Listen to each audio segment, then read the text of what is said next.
tuweze kuwa mahali hatulichukulia likiwa jambo la kawaida, lakini nashukuru kwa sababu ya siku ile kulitangazwa kumezaliwa mtoto. Jina lako litukuzwe kwa sababu umembeba Bishop elect mpaka siku hii ya leo. Jina lako litukuzwe, na siku ya leo ukatukusanyisha mahali hapa, tuone ukimuinua na tuone Bwana ukimtia mafuta mapya. Uinuliwe na utukuzwe. Tumeungamanika hapa kusema ni asante, tumeungamanika hapa kusema uinuliwe Bwana. Tunapoendelea na program za siku ya leo, tuzikabidhi mikononi mwako, tukabidhi awaku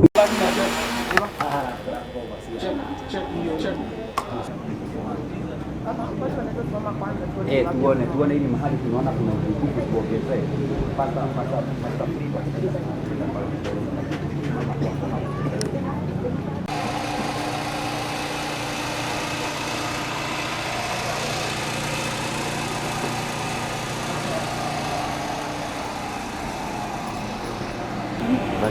vizuri.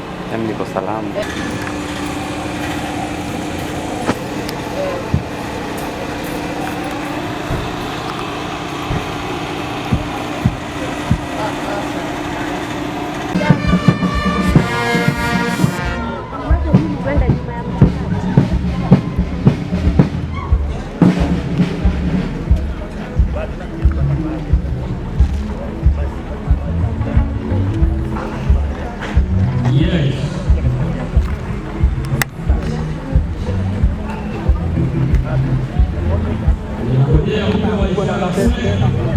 uweze kupokea mtukufu wa Bwana kwa heshima na kuja na mtoto wa Mungu kutoka hapa ndani ya hema.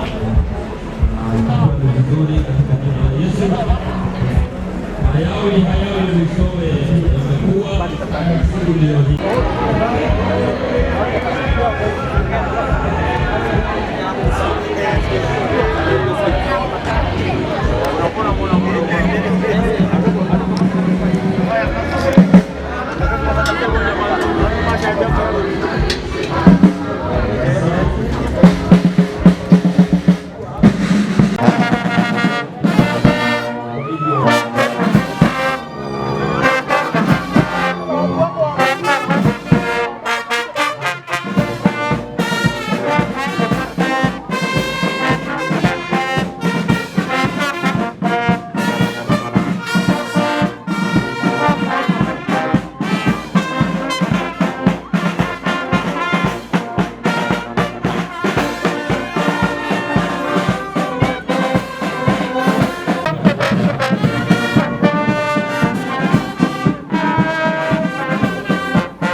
Kila mwanabendi apate mahali pa kuketi. Itakuwa vizuri. Mara tena umemjulia jirani yako hali, yawezekana yule jirani uliacha ukiwa na pole tunasema asante sana Yesu, asante sana Yesu, asante sana.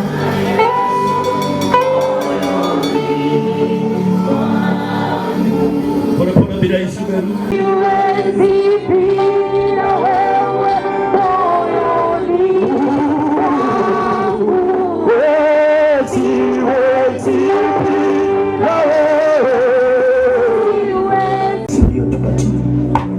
tuweze kuwa mahali hatulichukulia likiwa jambo la kawaida, lakini nashukuru kwa sababu ya siku ile kulitangazwa kumezaliwa mtoto.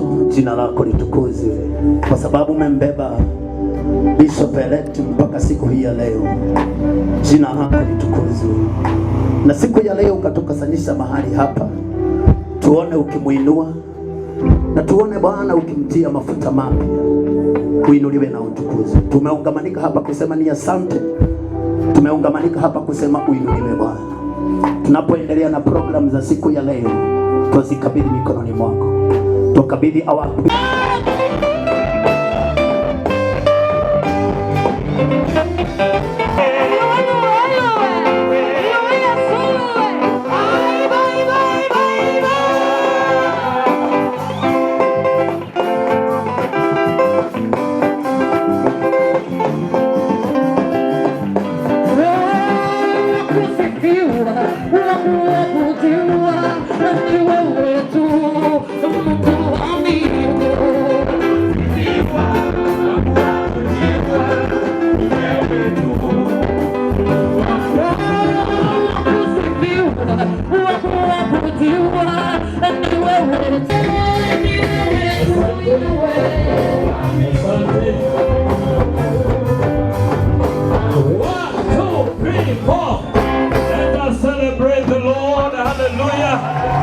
tunapojiandaa kumpokea askofu wetu mkuu Ambassador Daktari Harrison Ng'ang'a, tubaki tumesimama katika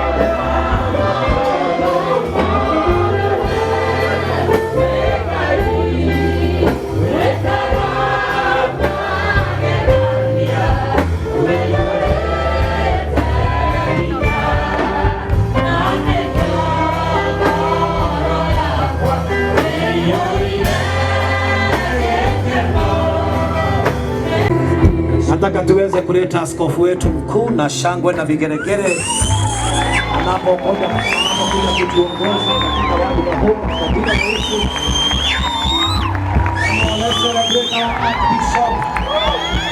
Pamoja na mama wetu wa huduma, tuwakaribishe katika jina la Yesu.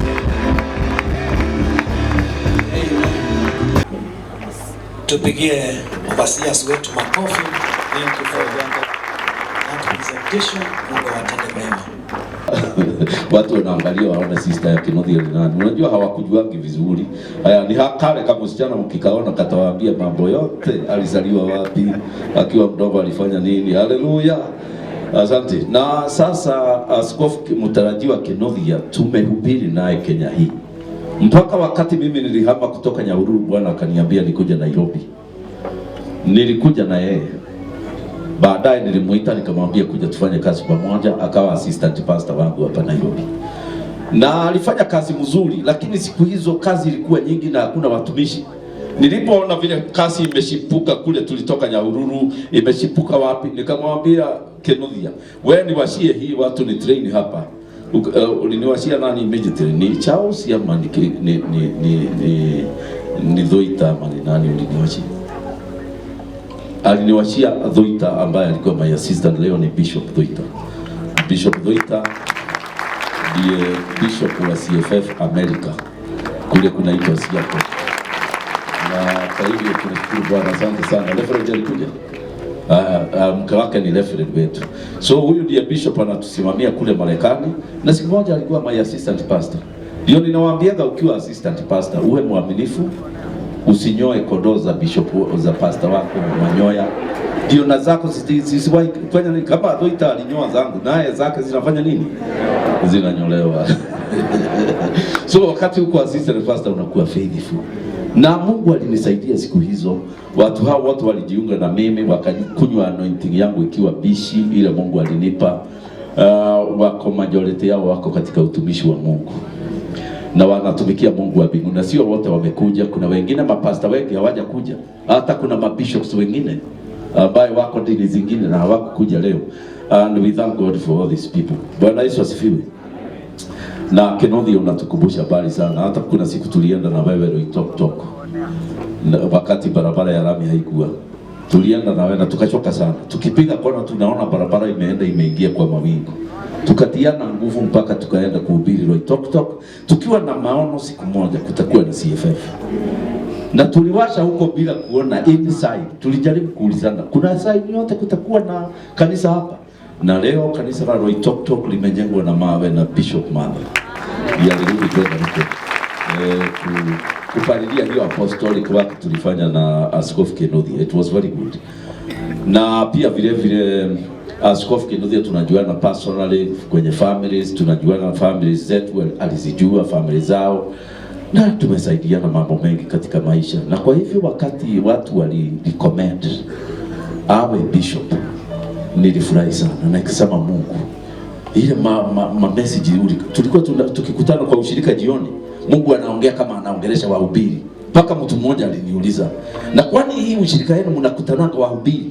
Mbona Roho wa Mungu anaongea kama anaongelesha mapasta? Nikamwambia probably zote tutakuwa mapasta. Tulikuwa tunakutana, Roho akiongea anasema nitawatuma Bali, mtaenda kuokoa watu kutoka Bali, nitawainua. Lakini ukiangalia ile mtu tunainuliwa, hata viatu hakuna. Pasta wao ndio mimi, vidole vinaonekana nikihubiri. Bwana Yesu asifiwe. Ninasikia hapa watu leo wakiniuliza, kwa nini unajipelekea gari? Si wewe ni mtu mkubwa ubebwe? Nimeona kama nikibebwa nitasahau nilitoka wapi. Mimi nimemaliza tukiwa na Kenothi baisikeli 6. Unaendesha baisikeli inaisha. Nikienda na kila mahali tulienda ushirika, sasa kuna makanisa ya mawe, makanisa makubwa. Nilikuwa nafika jioni saa 4 usiku, ninauliza mke wangu kwani nililala na baisikeli, maana nasikia baisikeli bado iko katikati ya miguu. Karibu hiyo baisikeli inipatie medical problems jamani. Hey, baisikeli hizo zikaisha, ya mwisho ya 7th ndio nimeweka museum kule kwangu nyumbani, kule kwetu kijiji. Nimeiweka niwe nakumbuka nilitoka wapi. So wakati Mungu alinipa gari, nashindwa na bebwa na nini, na nilikuwa najibeba na baisikeli. Ukiniangalia nidhamu yangu na watu wanaoendesha baisikeli na pikipiki kwa barabara, utaelewa kuna mahali nimetoka. Kwa sababu nilikuwa napigiwa honi, hata nimewahi kuoshwa na maji kwa barabara. La, mambo mengi. Na tunashukuru Bwana. Sasa leo Secretary General tukikuja kuweka Kenothi ya wakfu, ninaona kama ni my brother tunaweka wakfu kwa sababu ya vile amekuwa karibu na mimi, tumesaidiana na Mungu asifiwe. So nilingetaka kutambua mabishops walio hapa, alafu nilete neno la Bwana mchana wa leo, ambaye usitaki kukaa sana. Niko na mabishop ambaye ninajua, na of course ninauliza kina Apostle Gitahi na Apostle Maina, Apostle Isaac na wengine, mwelewe ya kwamba Kenya bishop ndiye mkubwa kuliko apostle. Lakini kwa Biblia ni nani mkubwa?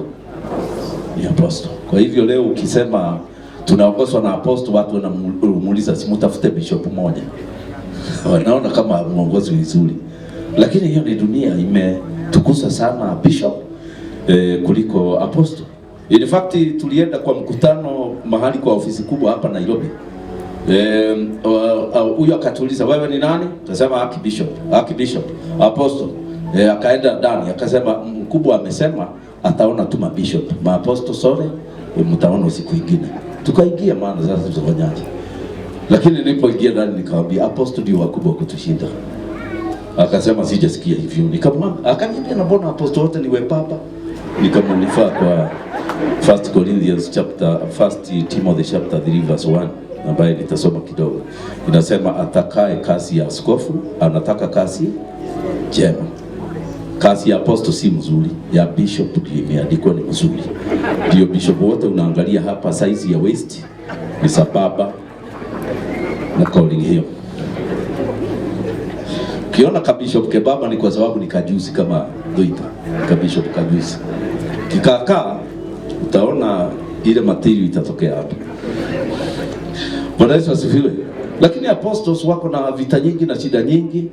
na shaitani bado wanatafuta maaposto awaue, awasaitalete ladies. Wakikuja unawaombea na unawaambia God bless you, mabise enda kazini na mimi nienda kazini, lakini hawezi kukula njugu karanga sasa za wadada, maana utarumiwa. Akisema mwende jela utaenda, basi inavutia wanawake. Biblia inazidi kusema kwamba bishop atajaribiwa na kiasi, self control, kwa sababu uko na mamlaka, unaweza kulaani watu, lazima ujizuie kulaani watu. Nyinyi ya kwamba mtamsupport, msimame na yeye, kile anahitaji mpe, na sana maneno mazuri ya mdomo. Bishop ni good words, support. Asante.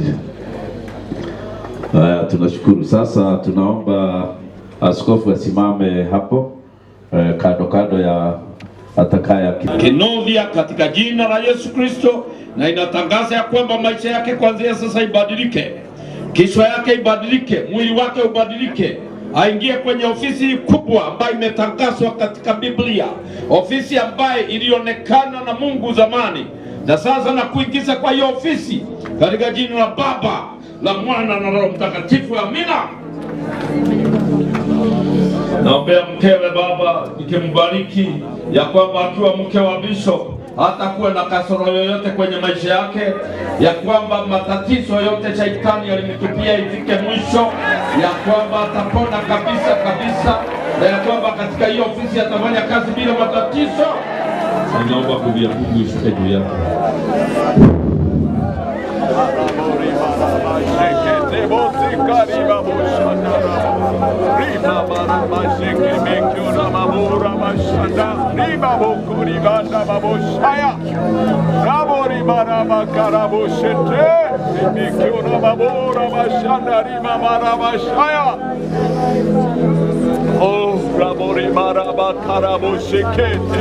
Hivi ndivyo Bwana anasema juu yako bishop, ya kwamba tazama,